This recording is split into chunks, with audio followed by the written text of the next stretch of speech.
हमारे साथ हैं विवेक पांडे। वो अभी हम आपका स्वागत करते हैं नो न्यूज ओनली व्यूज पर। ये जो आपके बनारस वाले चित्र हैं जी, ये इनमें आपको क्या कुछ नया दिखा? आपने बनारस को किस नज़र से देखा? मेरी पैदाइश बनारस की है और बनारस अक्सर आना जाना लगा ही रहता है। तो मुझे बनारस के इन घाटों पर घूमना बहुत अच्छा लगता है। मैं जब भी जाता हूँ तो घाट के एक बार 80 घाट से शुरू करता हूँ और चलता हुआ दशाश्वमेध घाट तक आता हूँ, और फिर दूसरे दिन मैं राजघाट से शुरू करता हूँ और चलता हुआ दशाश्वमेध घाट तक आता हूँ और फिर बाहर निकलता हूँ। हमेशा बनारस हर मौसम में नया ही मिलता है। इतनी सारी एक्टिविटीज़ चलती रहती हैं और इतने सारे सब्जेक्ट्स मिलते हैं फोटोग्राफी की दृष्टि से, तो मुझे बड़ा अच्छा लगता है वहाँ पे तस्वीरें खींचना। और उसी लिहाज से मैंने इस बार इस पूरे पैनल को मैंने एक टाइटल दिया था, वो लग नहीं पाया है, घाट बनारसिया। अच्छा, मतलब ये सारे बनारस के घाट के और सीढ़ियों के ही हैं, और ये सारे मतलब अभी तस्वीरें। बीते 10 वर्षों में हाँ जिस तरीके से बनारस की बात आ रही है, जी। नरेंद्र मोदी जी जब वहां से चुनाव लड़े और प्रधानमंत्री भी बने, तो उसके बाद क्या बनारस में कुछ चेंजेस हैं क्या?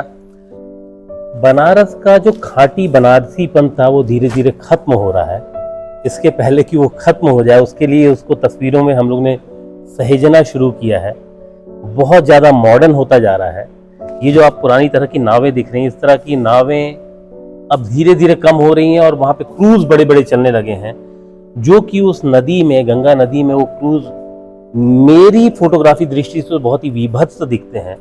उनमें एलईडी लाइट लगी रहती हैं। वो फोटोग्राफी दृष्टि से या एस्थेटिक दृष्टि से मुझे कहीं से भी अच्छे नहीं लगते। वो जल जीवों के लिए भी नुकसानदेह है। जी बिल्कुल बिल्कुल। तो सब कुछ मॉडर्नाइज होता जा रहा है। बनारस का जो पुराना खान पान था वो नष्ट हो जाता। वो लहजा जो बनारस का था, जो ठाट बिल्कुल था बनारस का, उसको लेके भी कुछ आप? जी बिल्कुल। अधिकतर मोमोज की दुकानें खुल गई हैं और मोमोज बिक रहे हैं घाट पे।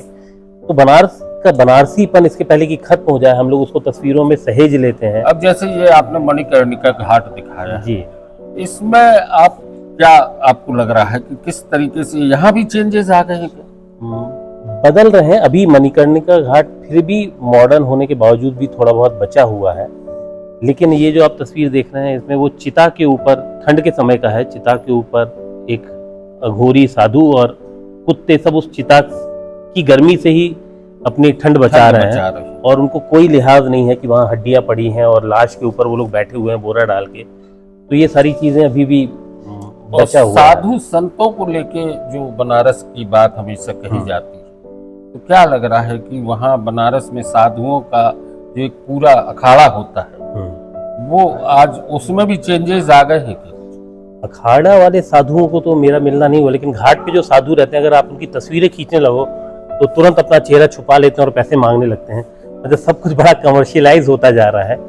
वो सहजता या वो मतलब जो बनारस की खूबसूरती थी वो धीरे धीरे खत्म हो रही। सिर्फ बनारस की नहीं, मैं जैसे भगोरिया मेले में भी जाता हूँ, इंदौर के आगे मालवा में। तो भगौरिया में भी धीरे धीरे जो वहाँ का पहनावा है, जो महिलाओं का और जो पुरुषों का, वो भी धीरे धीरे खत्म हो रहा है और मॉडर्निटी ज़्यादा आ रही है। वहाँ की महिलाएं भी अब जीन्स और टॉप में ही मेले में आने लगी हैं। वो सारी चीज़ें धीरे धीरे खत्म हो रही हैं। तो ये बड़ा दुखद है। बहुत अच्छा है कि कम से कम कुछ चित्र सहेजे जा रहे हैं। जी जी। बाकी ये चित्र ही बोल पाएंगे। अगर इसी तरीके की स्थितियां रही तो न हमारी संस्कृति के बारे में सिर्फ हम इसी तरीके से बता पाएंगे, किताबों में दिखाएंगे, और एक पूरा बाजार जो है जी जी, वो पूरे आपकी संस्कृति को, आपके रहन सहन और आपके खान पान को प्रभावित कर देगा। कब्जा करने के लिए बैठा हुआ है। वो पूरे से आपको खींच रहा है। जी, वो आपके घरों तक पहुंच चुका है। वो आपको अब बताता है कि आपको क्या करना है। एक के साथ एक फ्री वाले ऑफर आपके घर में इस तरीके से आ जाते हैं कि आपकी नमक की जरूरत भूल के आप शक्कर के 2 किलो के पैकेट के लिए 5,000 की खरीदी करने लगते हैं। जी। दोस्तों, नो न्यूज ओनली व्यूज पर विवेक पांडे जी से हमने चर्चा की और आपको बहुत सारी शुभकामनाएं एक बेहतर काम के लिए। शुक्रिया। आगे भी हम आपसे मिलते रहेंगे, कुछ चर्चा करेंगे। धन्यवाद।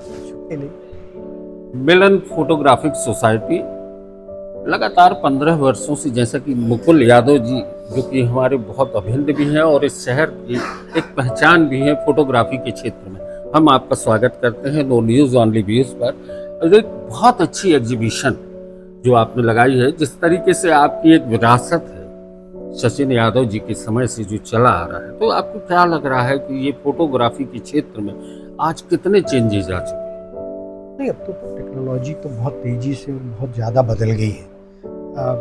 सचिन जी के समय में तो ब्लैक एंड वाइट फोटोग्राफी हुआ करती थी शुरुआत में, खासतौर से जैसे पीछे आप मेरे देख रहे हैं, तो ये एक दौर था ब्लैक एंड वाइट का, थोड़ा सा उसी को मैंने रिक्रिएट करने की कोशिश की है। उसके अलावा अब तो डिजिटल आ गया है और एआई आ गया है, तो अब तो टेक्नोलॉजी बहुत तेज़ी से बदल रही है। फोटोग्राफी में तो बहुत ड्रामेटिक चेंजेस आ गए, खासतौर से उसके प्रोसेसिंग में, उसकी एक्सपोजिंग में, तो ये सारी चीज़ें तो बदल रही हैं। टेक्नोलॉजी के साथ ये सब तो हर क्षेत्र में आता है, वो हमारे क्षेत्र में भी आया। अच्छा, अभी जो नए फोटोग्राफर्स आ रहे हैं नई पीढ़ी की, उनमें किस तरीके के विषयों को लेके रुचि देखने में आ रही है? अब ये रुचि तो व्यक्तिगत रूप से होती है वैसे तो कुछ जो नए बच्चे हैं वो वाइल्ड लाइफ की तरफ, नेचर की तरफ थोड़ा सा ज़्यादा अट्रैक्ट होते हैं, क्योंकि नेचर हमको वैसे ही अट्रैक्ट करता है, वाइल्ड लाइफ हमको वैसे ही अट्रैक्ट करती है। कुछ बच्चे फैशन की तरफ जाना चाहते हैं, क्योंकि ग्लैमर और फैशन उनको अट्रैक्ट करता है और वहाँ पर उनको रोज़गार भी दिखता है, पैसा भी दिखता है। भाई, मेरा मानना है कि जो फोटोग्राफ्स लगे हैं वो एक तरह से न सिर्फ फोटोग्राफी का एक शौक है, बल्कि ये कहीं ना कहीं हमारे इतिहास को और हमारे समय को कहीं ना कहीं दिखा देते हैं कि ये एक दौर है, जिस दौर के ये फोटोग्राफ्स हैं। इतिहास जो लिखा जाता है उससे हट के ये चित्र भी बोलते हैं। नहीं, बिल्कुल, बल्कि मुझे लगता है कि जो लिखा जाता है उससे ज़्यादा पावरफुली ये बोलते हैं, क्योंकि ये प्रत्यक्ष होते हैं। मतलब इसको देख करके आप बिल्कुल मान सकते हैं कि ये जो है ये वही दौर है या ये वही चित्र है। लिखने में आप 19-20 कर सकते हैं, चीज़ों को आगे पीछे कर सकते हैं, मगर चित्रों को तो आप बिल्कुल झुठला नहीं सकते। जैसे आप आईने को नहीं झुठला सकते, ऐसे मुझे लगता है चित्रों को आप झुठला नहीं सकते हैं। तो ये जितना चीज़ों को प्रदर्शित करने में समय को मदद करते हैं, मुझे लगता है कि उससे अच्छा कुछ हो नहीं सकता। दोस्तों, प्रकृति के साथ बहुत कुछ हो रहा है, फिर भी प्रकृति कहीं ना कहीं सजी हुई है, संवरी हुई है।